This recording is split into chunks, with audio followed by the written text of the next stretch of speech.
parfois il faut nettoyer la crasse avant d'accéder à la relation appropriée que Dieu veut que vous ayez. Je vous dis que parfois les choses semblent se défaire avant d'être rassemblées et remises en ordre. M'entendez-vous? Restez avec nous dans Jouissez de votre vie.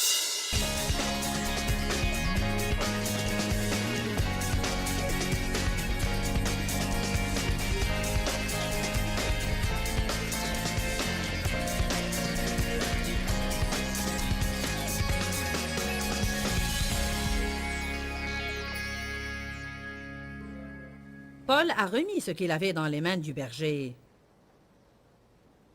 Et le contentement n'a besoin de se mesurer à personne d'autre. Le contentement n'a pas besoin de comparer ses possessions, ses dons et talents, comment on se présente, ce qu'on possède. Être quitte de la comparaison est formidable. David l'affirme dans les psaumes. « Je ne voudrais rien. » Vous savez, c'est le témoignage d'une foi accomplie.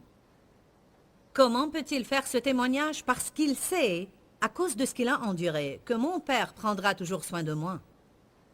David témoigne « Je ne voudrais rien », bien qu'il ait eu un de ses propres fils, Absalom, qui essayait d'usurper son trône.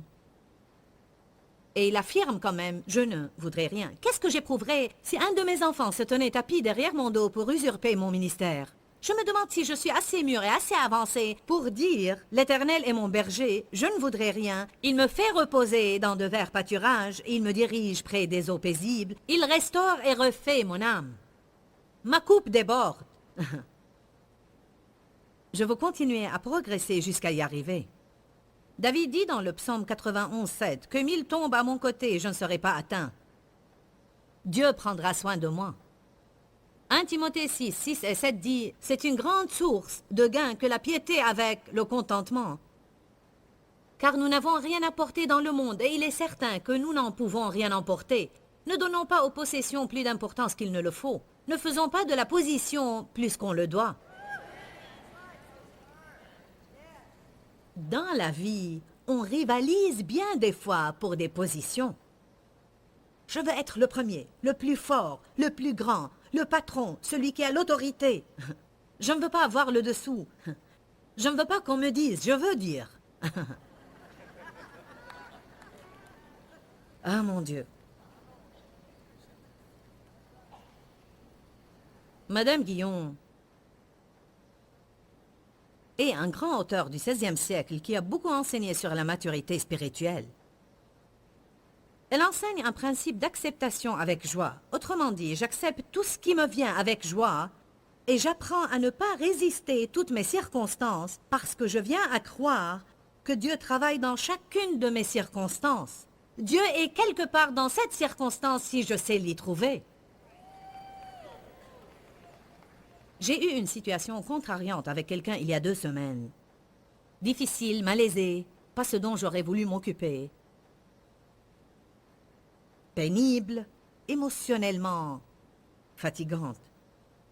Et au 2e jour, ça m'est venu à cœur parce qu'en réalité, je lisais ce livre de Watchman Nee qui a un chapitre sur le fait que Dieu est en toutes nos circonstances. Bien que je le sache et que j'ai pu l'avoir enseigné dans le passé, je ne suis pas différente de qui que ce soit. Je dois être rappelé ces principes et ces vérités que nous trouvons dans la parole de Dieu. Ainsi, c'était encore frais dans mon esprit que Dieu œuvre dans nos circonstances, de sorte que dans cette situation, j'ai dit à cette personne, peu importe à quoi ça peut ressembler maintenant, peu importe à quel point ça peut nous sembler terrible, je sens dans mon cœur, j'ai senti réellement dans mon cœur que Dieu agissait dans cette situation et que d'une façon ou d'une autre, elle allait engendrer une liberté. Et même plus de familiarité et d'intimité entre nous, parce que parfois il faut nettoyer la crasse avant d'accéder à la relation appropriée que Dieu veut que vous ayez. Je vous dis que parfois les choses semblent se défaire avant d'être rassemblées et remises en ordre. M'entendez-vous? On ne peut pas faire des petits pansements sur tout et s'attendre à ce qu'elles se rétablissent. Parfois on doit nettoyer la blessure. Vous m'entendez? Vous ne pouvez pas simplement faire des petits pansements et vous savez, je vais juste recouvrir ça et je vais juste... Ainsi nous finissons avec des bandages partout, spirituellement et émotionnellement. Mais rien n'est guéri. Parce que nous ne voulons pas éprouver la douleur de laisser quelqu'un ouvrir la blessure et nettoyer l'infection et la laisser guérir. Amen. Certains passent par ce processus actuellement. Dieu a ouvert de vieilles blessures dans votre vie. Il nettoie certaines infections pour que vous puissiez avoir de bons rapports avec les gens. Car si ces maux ne sont pas traités dans votre vie, vous n'aurez jamais de bonnes relations. Même si vous viviez jusqu'à l'âge de 250 ans, vous n'aurez jamais de bons rapports avec qui que ce soit. Et vous passerez d'une relation à l'autre, détruisant l'une après l'autre, après l'autre, après l'autre, jusqu'à ce que vous permettiez à Dieu d'ouvrir quelques blessures dans votre vie que vous ne voulez pas traiter, quelques plaies puantes, quelque chose qui est mort depuis longtemps et qui a été enterré. Vous avez oublié, mais Dieu n'a pas oublié. Amen. Vous savez, effectivement, nous sommes maintenant dans cette relation. Et à cause de cette situation que nous avons eue, nos rapports sont déjà indubitablement 100 fois mieux. Nous devons traverser pour dépasser. Je dis tout le temps, la seule sortie est à travers. Personne n'aime la confrontation, mais il n'y a pas de liberté sans confrontation. La vérité vous affranchira. Non pas la cachette, mais la vérité. Et non seulement la vérité de la parole de Dieu, mais de la vérité dans tout, en appliquant la parole de Dieu dans nos vies et situations. Confronter la vérité sur notre personne, agir honnêtement avec les gens, ne pas aller dire aux gens tout le temps oui, oui, oui, oui, oui, quand votre cœur s'écrit non, non, non, non. Alors vous finissez par être manipulé et contrôlé. Il y a de l'amertume et de la rancœur et vous détestez la personne. Mais vous seriez loué soit Dieu. On n'est pas libre quand on fait ça. Amen. Nous sommes parvenus à un nouveau stade dans notre relation en disant « Soyons sincères. Vous savez, ne disons pas seulement ce qu'on pense que l'autre veut entendre. Disons la vérité. » Amen. Et je ne dis pas que nous ne faisons pas des choses pour les gens juste parce qu'ils le veulent, mais vous ne pouvez pas établir une relation entière sur ça. Et quand quelqu'un veut que vous fassiez quelque chose, vous dites oui, oui, alors que vous pensez je ne veux pas faire ça. Mais je ne veux pas les fâcher, donc je dois le faire. Alors vous êtes contrôlé et manipulé. Et vous êtes le seul qui puisse briser cette domination. La plupart du temps, les gens n'arrêteront pas de vous contrôler, sauf si vous les confrontez. Oh. On doit arriver au point où l'on sait que si Dieu ne peut pas le faire, je ne le pourrai pas non plus. Et s'il ne le fait pas, alors je suppose que ça n'a pas besoin d'être fait. Allons, je crois que je dois dire cela à nouveau. Si Dieu ne peut pas le faire, je ne peux certainement pas le faire moi-même. Et si Dieu ne le fait pas, alors je suppose que ça n'a pas besoin d'être fait. Amen.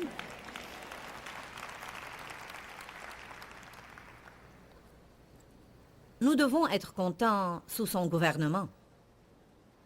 Joseph est un parfait exemple de ce principe. Considérez Joseph. Aucun murmure de sa part n'est transcrit pendant ses années en prison pour un crime qu'il n'a pas commis. Allez à 1 Pierre 2, je vais vous montrer quelque chose qui va vous irriter si fort. Au moins c'était l'effet sur moi. La première fois que j'ai lu ça, j'ai dit « Tu plaisantes ?» 1 Pierre 2, 19 à 21. Verset 19. On est considéré louable, approuvé, accepté, digne d'appréciation, si par respect pour Dieu on supporte des peines que l'on souffre injustement. Quoi? Verset 20. En effet, quelle gloire y a-t-il à supporter patiemment les coups si vous avez commis des fautes?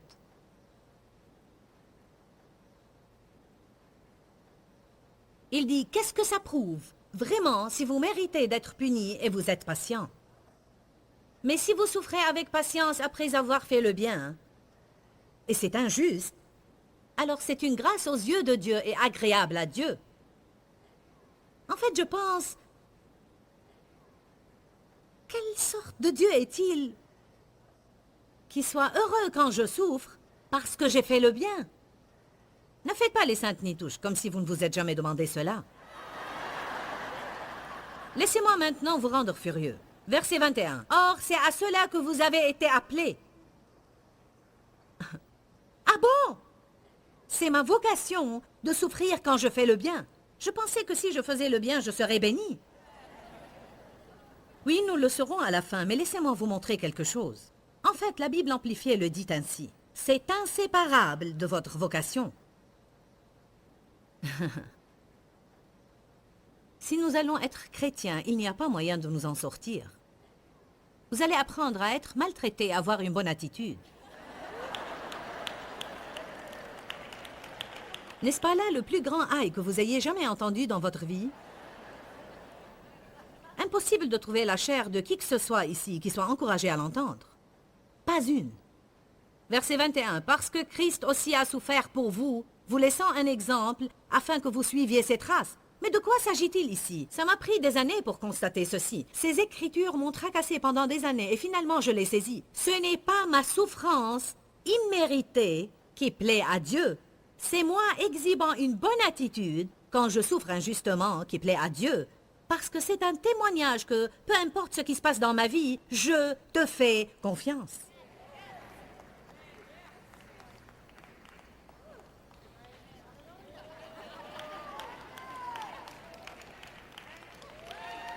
Vous n'êtes pas sûr d'aimer ça? Si vous le crachez, je vous le ferai manger d'une autre manière. Ne soyez pas comme ces bébés qui, lorsque les épinards parviennent à leur bouche... Vous l'avez vu? Aussi longtemps que vous leur donnez des pêches, ils sont heureux. Mes enfants ont toujours aimé les pêches et la purée de bananes. Mais les épinards et les pois, ma parole, ils puent. Je ne sais pas non plus comment n'importe qui peut manger ces aliments pour bébés. Mais ils doivent les avaler, car ils mourront s'ils ne mangent que du dessert. Ce serait bien agréable de me tenir ici et vous dire toute la journée que Dieu veut vous bénir et comme vous êtes gentil, etc., etc. Mais je vous dis maintenant que de même que Dieu veut nous bénir, nous devons apprendre à avoir une bonne attitude quand nos circonstances ne sont pas justes. Sinon, qu'est-ce que je prouve à votre avis? Il dit, en fait, si vous commettez des fautes et vous êtes puni et vous décidez, bon, je serai patient dans ma souffrance parce que je mérite la punition. Il dit, alors là, vous n'avez rien prouvé du tout. Mais si vous ne méritez pas la punition, et si quelqu'un vous juge d'une façon injuste, et si vous êtes tout le temps incompris, et l'on vous critique, et vous vous sentez dire « Tu ne réalises pas par quoi je passe, tu n'as aucune idée de moi ou de ma vie ». J'ai eu l'occasion de me plaindre ce week-end. Nous avons vu des étrangetés dans notre chambre d'hôtel. Et elles semblaient toutes être dans la salle de bain. C'est ma salle de bain. Dave a eu une jolie salle de bain.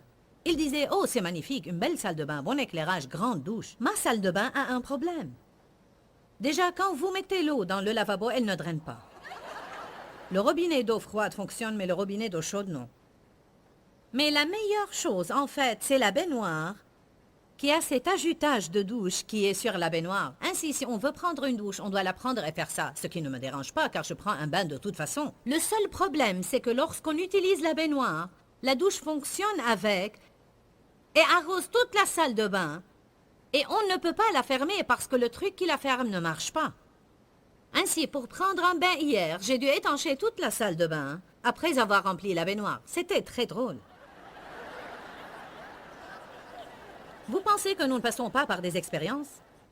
La nuit dernière, pour fermer les rideaux pour qu'on puisse se déshabiller, nous avons dû les attacher avec des épingles de sûreté, car les cordelettes ne fonctionnaient pas. Et je suis dans un bon hôtel.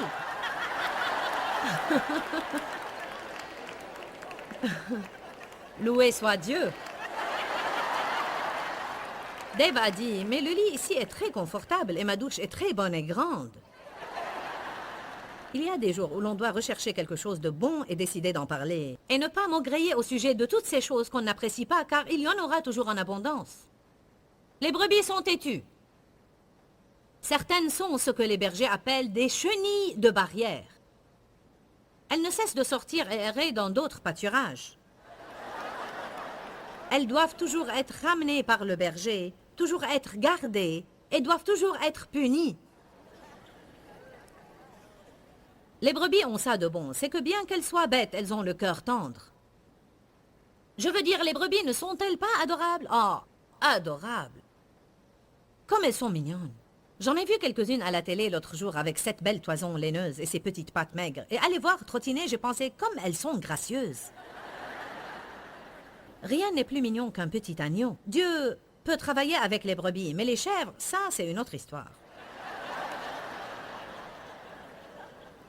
Dans Matthieu chapitre 25, commençant vers le verset 31, la Bible dit « Quand Jésus reviendra, il séparera les brebis des chèvres. Il mettra les brebis à sa droite et elles entreront la vie éternelle. Les chèvres seront à sa gauche et s'en iront au châtiment éternel. » On a intérêt à en savoir plus sur la différence entre les brebis et les chèvres, car je veux être une brebis et non pas une chèvre. J'ai découvert en réalité que les chèvres font toujours mé. Et les brebis font ba.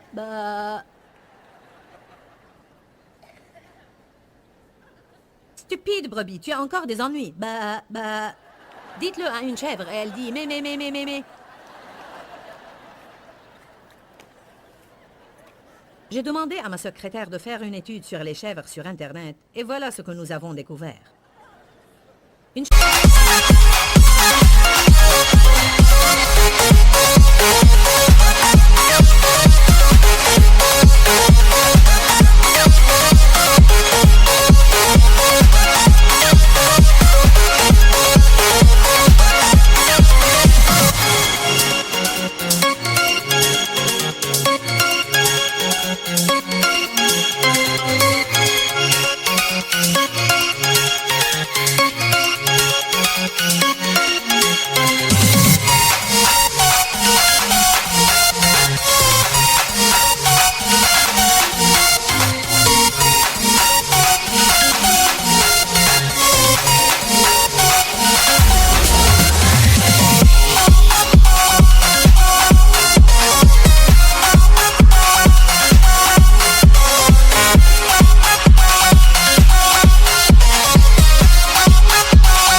intelligente, sensible, espiègle, prompte à réagir à l'attention et l'affection individuelle. Quand j'ai entendu ça, j'ai pensé, elles ne m'ont pas l'air trop mauvaises. Mais c'est en surface. Elles sont également impulsives, imprévisibles, malignes et contradictoires. Et j'ai découvert que Dieu préférerait avoir une brebis qui a un cœur tendre et plutôt niaise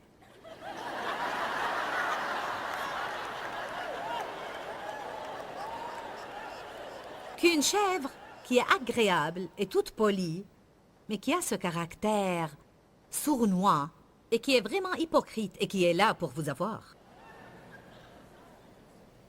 Écoutez-moi. Les emballeurs de viande utilisent une vieille chèvre dressée qu'ils surnomment Judas pour mener les brebis dans les enclos d'abattage dans les boucheries. C'est un fait. Comment font-ils pour amener les brebis dans les enclos de boucherie pour être abattues?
Une vieille chèvre, qu'ils appellent Judas, pour les y conduire. Ce n'est pas étonnant que la Bible dit qu'on doit prendre garde des chèvres en vêtements de brebis ou des loups vêtus en brebis.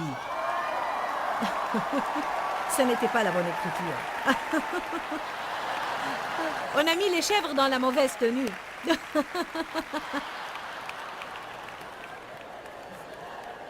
Ce n'est pas étonnant que la Bible nous enjoint de rester à l'écart des chèvres. Certains ont des chèvres pour amis.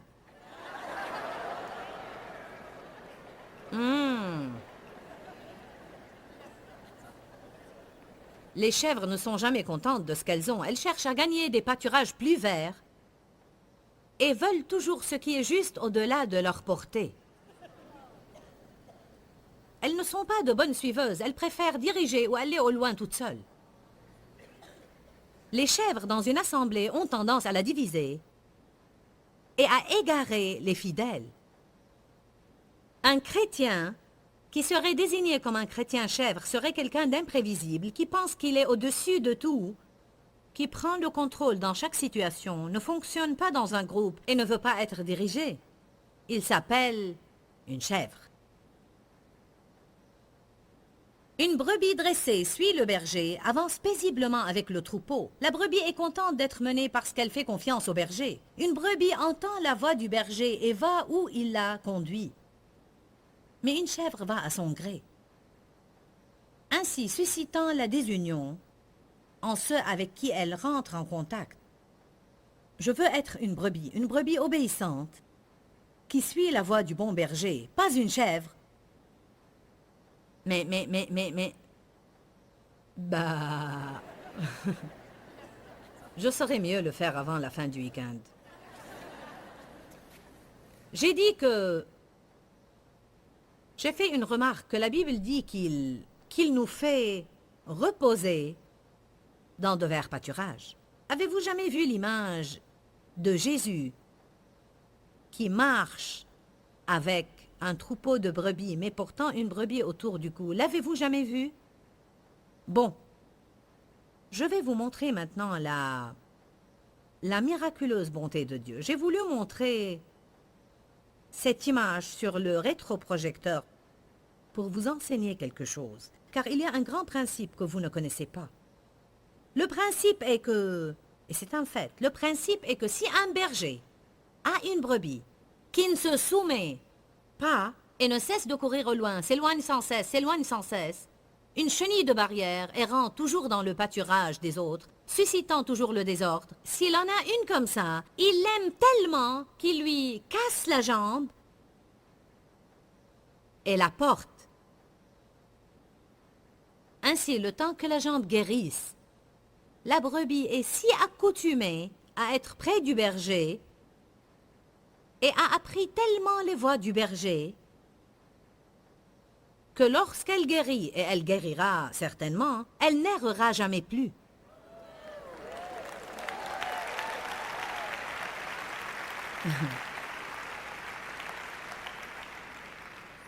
J'aime cette analogie parce que je me rappelle les années de ma vie où il se passait des choses et je pensais, mon Dieu, tout ça n'a vraiment aucun sens. Ça fait si mal. Ce n'est pas juste. Ce n'est pas correct. Et dans quelque chose que j'ai lu, j'ai aperçu cette analogie. Et j'ai su qu'il avait affectueusement cassé mes jambes. Vous savez, je ne pouvais pas faire ce que je voulais. Ça ne marchait pas comme je le voulais. Je n'obtenais pas ce que je voulais. Ça ne se passait pas comme je voulais que ça se passe. Je ne mûrissais pas aussi rapidement que je voulais. Je n'avais pas le contrôle. Je ne pouvais plus ramper sous la barrière et courir parce que mes jambes étaient cassées. Tout ce que je pouvais faire alors était de tomber visage contre terre et m'écrier « Jésus, aide-moi ». Enfin, le jour est venu où ses jambes ont guéri, mais alors j'étais si accoutumée à être près de lui. Je ne veux être nulle part d'autre. Amen. Maintenant, écoutez-moi. Souvenez-vous de ce que je vous ai dit hier au sujet de mon journal et comment, quand Dieu fait des choses spéciales pour moi, je les note. Parce que quand il agit, je veux le voir. Eh bien, vous allez participer à l'une de ces expériences parce que j'ai cherché et cherché une image à vous montrer sur le rétroprojecteur. J'ai cherché dans différentes librairies, mais ne pouvais trouver cette peinture nulle part. J'ai demandé à nos gens d'aller sur Internet et de m'en trouver une reproduction. La seule qu'ils ont pu trouver était du genre brumeux et flou. Et plus on l'agrandissait, plus elle devenait floue. Et j'ai pensé, ah, je veux que les gens puissent voir ceci. Bon alors, apportez mon image. Je veux vous montrer ce que quelqu'un m'a apporté hier soir, peinte pour moi, n'ayant pas la moindre idée de ce que j'allais prêcher là.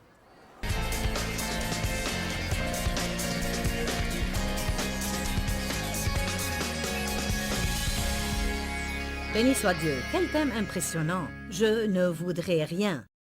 C'est probablement l'une des choses qu'on devrait dire à haute voix de notre propre bouche pendant les 2 ou 3 premières minutes de notre éveil chaque jour. Je ne voudrais rien.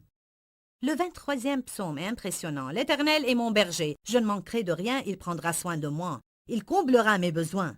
Même si je n'obtiens pas tout ce que je veux dans la vie, il peut quand même me garder satisfait parce qu'il est ma part. Honnêtement et vraiment, je ne sais pas qui nous regarde aujourd'hui, mais je me demande souvent, quand je vois ce à quoi je fais face dans ma vie, et combien je dépends du Seigneur, je me dis souvent comment est-ce que les gens peuvent supporter vivre s'ils ne connaissent pas Jésus-Christ comme leur sauveur. Pourquoi Seigneur, pourquoi? Dans ce livret, Joyce Meyer nous enseigne à travers la parole comment être délivré de la confusion. Pour obtenir ce livret gratuitement, écrivez-nous à Joyce Meyer, boîte postale 40095-6300 Larnaca, Chypre. Ou bien visitez notre site web www.joycemeyer.org/fr.